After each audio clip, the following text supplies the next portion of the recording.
In a quiet village, nestled between rolling hills and a gentle stream, lived a young man named Kale. Though the world around him was serene, his mind was a storm of anxiety. He was haunted by the words, "What if? What if I fail my exams? What if she doesn't love me back? What if I choose the wrong path?" These questions were heavy chains, binding him to a future filled with shadows and fear. He spent his days imagining countless negative outcomes, each one draining the color from his life. One morning, unable to bear the weight any longer, Kale heard whispers of a wise old gardener who lived atop the highest hill. A man said to understand the secret language of the soul. With a heavy heart, Kale began the steep climb, hoping for an answer that could quiet his restless mind. He found the master tending to a garden bursting with life. The old man moved with a quiet grace, his hands covered in soil, his face a roadmap of peaceful wrinkles. He smiled as Kale approached, as if he had been expecting him.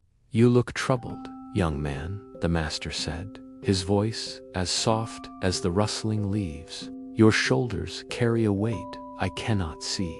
Kale bowed his head. "Master, my mind is a prison. I am constantly tormented by what if. I fear the future, and this fear paralyzes me. I live in 1,000 different tragedies before they ever happen. How can I escape this?" The master didn't answer directly. Instead, he picked up a small, smooth stone from the garden path and handed it to Kale. "Hold this for me," he said. Kale took the stone. It was light, barely noticeable in his palm. The master returned to his work, pruning a rosebush, watering some seedlings, and humming a quiet tune. Kale stood there, holding the stone, feeling a bit foolish. Minutes turned into an hour. The stone, once so light, began to feel like a burden. His hand started to ache, his arm grew tired, and his shoulder began to cramp. "Master," Kale finally interrupted, his voice strained. "My arm is hurting. This stone. It feels so heavy now." The master stopped his work and turned to him, his eyes sparkling with gentle wisdom. "Is the stone itself heavy?" he asked. "No," Kale admitted, "it's quite light." "Then why does it cause you pain?" the master inquired. "Because I've been holding it for so long," Kale replied, the answer suddenly feeling obvious.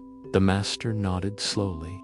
"Exactly. The weight doesn't come from the stone itself, but from the duration you choose to hold it.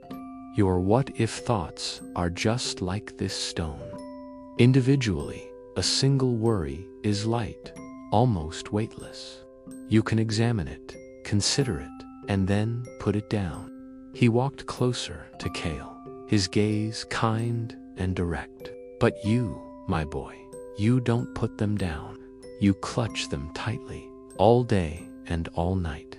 You carry yesterday's stone, today's stone, and you even start picking up stones for tomorrow.